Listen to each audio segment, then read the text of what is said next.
ଏହି ଚାରୋଟି ଭୁଲ ପାଇଁ ଆପଣଙ୍କୁ ଆସନ୍ତା ଅକ୍ଟୋବର 9 ତାରିଖରେ ସୁଭଦ୍ରା 5,000 ଟଙ୍କା ମିଳିବ ନାହିଁ। ଯଦି ଆପଣ ଅକ୍ଟୋବର 9 ତାରିଖରେ 5,000 ଟଙ୍କା ପାଇବା ପାଇଁ ଚାହୁଁଛନ୍ତି ତାହେଲେ ଭିଡ଼ିଓକୁ ଶେଷ ପର୍ଯ୍ୟନ୍ତ ଦେଖନ୍ତୁ। ପ୍ରଥମେ ଏହି ଚାରୋଟି ଜିନିଷ ଏବେ ହିଁ ଚେକ୍ କରନ୍ତୁ।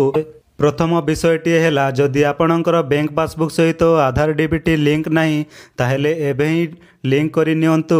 ଯଦି ଆପଣଙ୍କର ଡିବିଟି ମୋଡ୍ ଆକ୍ଟିଭ୍ ନାହିଁ ତାହେଲେ ଦୟାକରିକି ଆପଣ ଏହାକୁ ମଧ୍ୟ ଆକ୍ଟିଭ୍ କରି ନିଅନ୍ତୁ।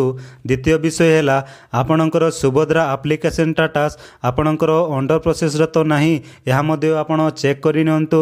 ଯଦି ଆପଣଙ୍କର ଷ୍ଟାଟସ୍ ସକ୍ସେସ୍ ହୋଇଯାଇଛି ତାହେଲେ ଆପଣ ଆଉ କିଛି କରନ୍ତୁ ନାହିଁ, ଆପଣଙ୍କୁ ବାସ୍ ଏତିକି ଚେକ୍ କରି ନିଅନ୍ତୁ ଆପଣଙ୍କର ଷ୍ଟାଟସ୍ ସକ୍ସେସ୍ ହେଇଛି କି ନାହିଁ। ତୃତୀୟ ବିଷୟ ହେଲା ବ୍ୟାଙ୍କ ପାସବୁକ୍ ସହିତ ଡିବିଟି ଲିଙ୍କ ରହିଥିବା ବ୍ୟାଙ୍କ ଆକାଉଣ୍ଟ ଆପଣଙ୍କର ଲକ୍ ହୋଇଛି କି ନାହିଁ ତାହା ମଧ୍ୟ ଆପଣ ଚେକ୍ କରି ନିଅନ୍ତୁ। କାହିଁକି ଆପଣଙ୍କର ଆକାଉଣ୍ଟ ଯଦି ଲକ୍ ରହିଥାଏ ତାହେଲେ ଆପଣଙ୍କର ଟଙ୍କା ଆସିବାରେ ପ୍ରୋବ୍ଲେମ୍ ହୋଇପାରେ, ତାହା ମଧ୍ୟ ଆପଣ ଦୟାକରିକି ଚେକ୍ କରି ନିଅନ୍ତୁ।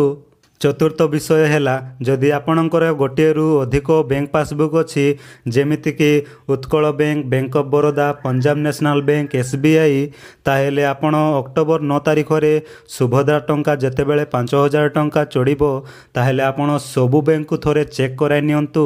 କାହିଁକି ଯଦି ଆପଣଙ୍କର ଡିବିଟି ରହିଥିବା ବ୍ୟାଙ୍କ ପାସବୁକ୍ଟିଏ ଲକ୍ ରହିଯାଏ ତାହେଲେ ଆପଣଙ୍କର କୌଣସି ବି ଆକାଉଣ୍ଟକୁ 5,000 ଟଙ୍କା ପଇସା ନିହାତି ଭାବରେ ଚଢ଼ିବ। ଯଦି ଆପଣ ଏହି ଚାରୋଟି ଷ୍ଟେପ୍ କମ୍ପ୍ଲିଟ୍ କରିସାରିଛନ୍ତି ତ ଆପଣଙ୍କୁ ନିହାତି ଆସନ୍ତା ଅକ୍ଟୋବର 9 ତାରିଖରେ 5,000 ଟଙ୍କା ମିଳିବ। ତ ଆପଣଙ୍କୁ ଏ ଭିଡ଼ିଓଟିଏ ଭଲ ଲାଗିଥିଲେ ଭିଡ଼ିଓକୁ ଗୋଟେ ଲାଇକ୍ କରନ୍ତୁ, ଚ୍ୟାନେଲକୁ ମଧ୍ୟ ସବସ୍କ୍ରାଇବ୍ କରନ୍ତୁ। ଧନ୍ୟବାଦ।